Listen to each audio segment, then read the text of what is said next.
Bonsoir à tous et bienvenue dans ce journal. Au sommaire de cette édition, un Togolais dirigera désormais la Banque mondiale au Tchad. Il s'agit de Farouk Mola Bana Esper. En développement, il pilotera les projets de 2,7 milliards de dollars après 23 ans d'expérience internationale. Les précisions sont à suivre dans quelques instants. À l'international, précisément au Mali, la brigade mobile d'intervention intercepte un impressionnant stock d'explosifs et de mercure à Bamako, révélant ainsi les liens entre trafic et terrorisme. Les détails sont également à suivre dans quelques instants. C'était tout pour les titres. Bienvenue à tous dans cette édition du journal. Et bien sûr, nous démarrons avec le Togo. La Blue Mind Foundation lance un appel aux coiffeuses de Lomé pour une formation inédite en santé mentale. En partenariat avec le ministère de la Santé et l'Université de Lomé, le programme Heal by Hair vise à former 400 professionnels en octobre 2025. Ces coiffeuses deviendront désormais des relais essentiels pour détecter la détresse psychologique et orienter les femmes vers des spécialistes. L'initiative s'appuie sur un constat fort. 67% des femmes se confient plus à leur coiffeuse qu'à un médecin. La formation gratuite et sans prérequis académiques combinera théorie et pratique avec des experts internationaux. Les participantes recevront donc une certification et intégreront un réseau panafricain de coiffeuses thérapeutes. Après des succès à Abidjan et à Douala, ce projet soutenu par le FID ambitionne de former 1000 coiffeuses dans 20 villes africaines d'ici 2030. Les inscriptions sont donc ouvertes jusqu'au 15 juillet 2025 sur le www.bluemindfoundation.org. Une opportunité unique en ce sens dans le but de valoriser ce métier tout en sauvant des vies. Un brushing à la fois. Nous restons toujours au Togo dans cette édition. L'assurance pour le commerce et l'investissement en Afrique, Atidi, apporte son appui désormais au projet de centrale photovoltaïque de Sokodé développé par Meridiam et EDF. Ce dispositif inédit au Togo permet de couvrir jusqu'à 6 mois de recettes du contrat d'achat d'électricité par la compagnie énergie électrique du Togo, CET. D'un coup non dévoilé, l'infrastructure bénéficie également de financement de la Banque africaine de développement, BAD, et de Proparco. Elle devrait alimenter 700 000 Togolais via une ligne de raccordement de 11 km financée par l'État. Ce projet illustre notre engagement pour la transition énergétique en Afrique de l'Ouest, a déclaré Manuel Mossis, DG d'Atidi. Il s'inscrit à cet effet dans l'objectif du Togo d'atteindre 50% d'énergie renouvelable et un accès universel à l'électricité d'ici 2030. Ce mécanisme de garantie, premier du genre dans la sous-région, ouvre ainsi la voie à d'autres projets similaires. Il renforce le partenariat conclu en 2024 entre Atidi et la BOAD pour sécuriser 100 millions d'euros d'investissement en Afrique de l'Ouest. Toujours au Togo, je vous le disais en titre, la Banque mondiale vient de faire un choix qui honore le Togo. Farouk Mola Bana, ingénieur formé à l'Université de Lomé, avant de parfaire son expertise aux États-Unis, a été nommé représentant résident de cette banque au Tchad. Ce fin connaisseur des enjeux de développement qui cumule près d'un quart de siècle d'expérience sur plusieurs continents prend ici les rênes d'un portefeuille stratégique de 2,7 milliards de dollars. Son parcours force ainsi l'admiration. Après des débuts dans le privé américain, ce binational togoléo-américain a rejoint la Banque mondiale en 2012 où il s'est spécialisé dans la lutte contre la pauvreté. Ses récentes missions comme coordonnateur pour le Sahel central basé à Bamako lui ont donné une connaissance intime des défis tchadiens. Polyglotte rodé aux arcanes du développement, Farouk Mola Bana incarne ainsi cette nouvelle génération d'experts africains qui façonnent l'avenir du continent. Sa domination intervient à un moment clé pour le Tchad où les secteurs de l'agriculture, l'éducation, la santé et la transformation numérique attendent des impulsions décisives. Un défi à la mesure de cet enfant de Lomé et cet homme dont la carrière internationale fait aujourd'hui la fierté de tout un pays qui est le Togo. Toujours dans cette édition qui parle de réussite professionnelle, parle également de discipline. Alors, selon vous, la discipline doit être de rigueur dans l'Église. Doit-on faire usage de sanctions disciplinaires en cas de faute? Quelle est votre réponse? Le message dimanche dernier à l'Église de l'Assemblée de Dieu de Zanguéra, UKAO, a abordé cette thématique qui fait couler beaucoup de salive au sein du corps du Christ. Kezia Noussouglo nous fait le point. Quelle est la nécessité de la discipline? Pourquoi doit-on l'exercer dans l'Église? La prédication dimanche dernier à l'Église des ZAD de Zanguéra UKAO a éclairé les membres à cet effet. L'orateur a expliqué le bien fondé de l'application de la discipline au sein de l'Église. Ce matin, notre message est sur l'exercice de la discipline à l'Église. C'est vrai que de nos jours, un peu partout dans le monde, on voit un relâchement dans l'exercice de la discipline dans les églises locales.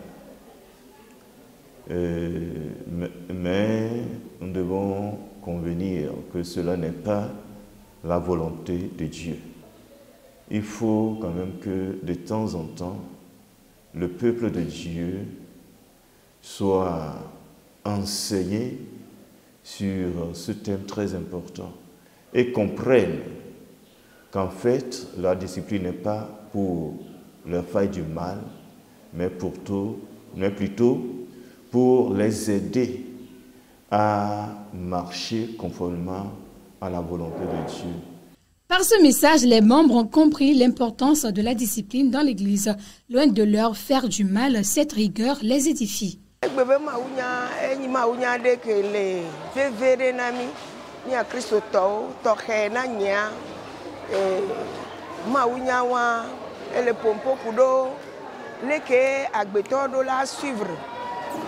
Discipline. Allo eto hehe. Allo dododo le hameamea. Nenebe ma unya ye ublonami egbe. To he anya mukwe. Egon be egbe be nkeke mea. Agbeto ngbale jibe ya ho. Dododo wa allo to hehe won. Ene amede da pour le moaji ye noviaji be ajo alo ploloji be wa joro moaji le ike me wa hetone alo wa hodore lesia ezuna livili alo enu poli popo be nya enya ti ovovovo alors que enu be ni be ni do la segon be e la jirami antodo ne egbe soso na di po fi adufe ame enu gome mase webe mi honedo akpasa ganji bo egbe a nu me kokko vanam eye encourage be vana no vinye de chan be ele na mi be dodo ke le ma aussi dodo ke bibla so vana mi akoseto ele be mi azonde dodo a oji. L'application de la discipline, loin d'être un moyen de léser les membres, contribue plutôt à les édifier, à tenir ferme dans l'obéissance à la parole de Dieu, concourant ainsi à leur croissance spirituelle. Le miracle de Dieu est toujours d'actualité. Il appartient à chacun de créer l'atmosphère pour pouvoir vivre les merveilles de Dieu. C'est l'essentiel du message du dimanche dernier à l'église et l'Assemblée de Dieu de Tchamba, ville temple, la grâce. Retour sur ce culte dominical avec Paul-Emmanuel. Le miracle de Dieu est toujours d'actualité, mais il appartient à chacun de créer l'atmosphère pour pouvoir vivre les merveilles de Dieu. C'est l'essentiel du message apporté aux fidèles lors de ce culte. Le Seigneur nous a tellement aimés et il nous a entretenus sur le thème de l'atmosphère pour notre miracle. L'atmosphère, c'est le chrétien qui est appelé à créer l'atmosphère. Un bon endroit, une vie qui permet à Dieu de pouvoir libérer son miracle dans notre vie. Et dans cet entretien, Dieu a eu à nous parler sur 3 points importants, à savoir, il faut savoir garder ton cœur.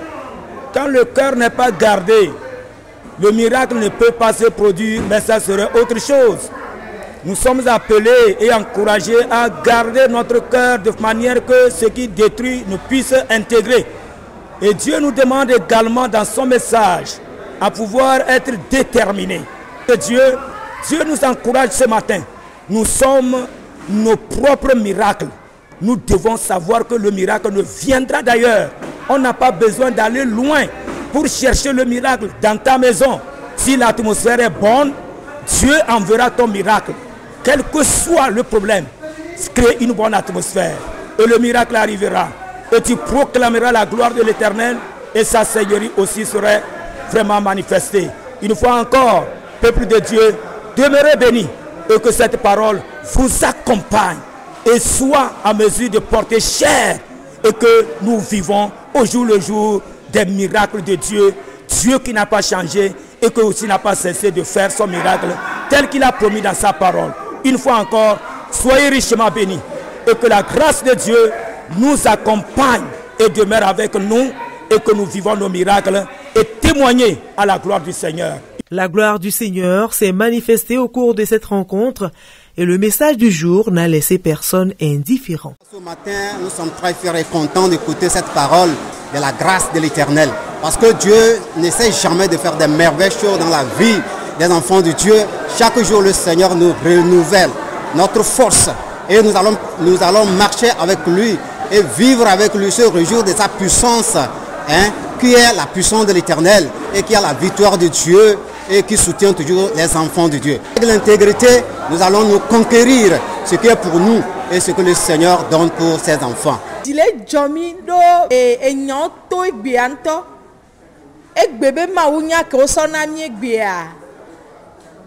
Samuel 1 Samuel 17 verset 4.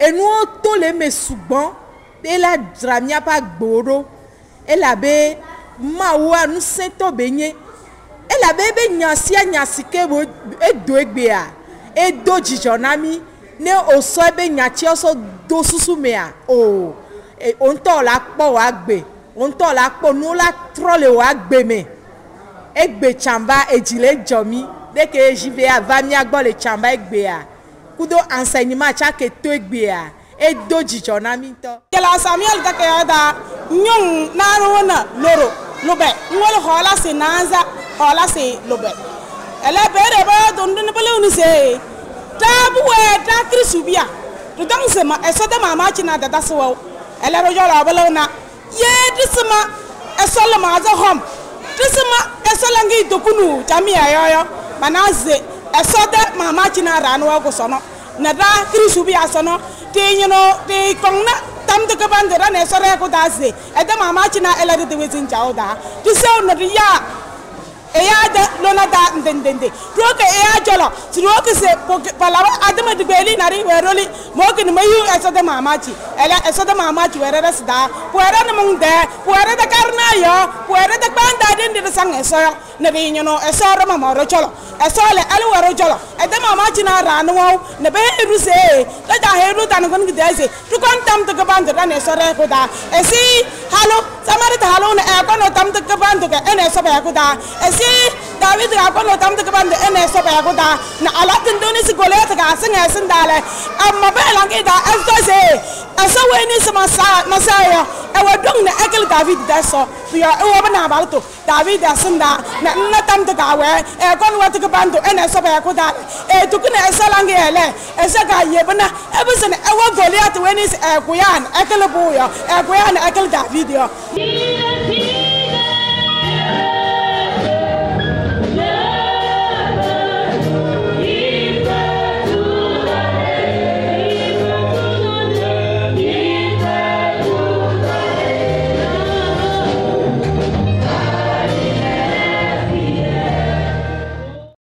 Hors de nos frontières à présent, je vous le disais en titre, au Mali, spécialement ce 7 juillet 2025, la brigade mobile d'intervention a saisi 165 bâtons d'explosifs, 825 détonateurs, 49 cordons détonants et 9 bonbons de mercure dans 2 autocars en provenance d'un pays voisin. Cargaison dissimulée dans des compartiments secrets présentait un risque sécuritaire majeur selon les autorités. Cette saisie record révèle les liens lien entre trafic transfrontalier et menaces terroristes. Les explosifs correspondent à ceux utilisés par les groupes armés terroristes, tandis que le mercure sert ainsi à fabriquer des engins explosifs artisanaux. Cette opération valide notre nouvelle stratégie de renseignement, a indiqué une source sécuritaire. Elle intervient également 2 semaines après l'attaque de Kidal au nord du pays qui a fait 23 morts. L'enquête vise désormais à remonter les filières d'approvisionnement. C'est sur cette actualité que nous refermons cette édition du journal sur la radio-télévision Jésus vous aime. Merci d'être resté avec nous. Nous sommes en continu.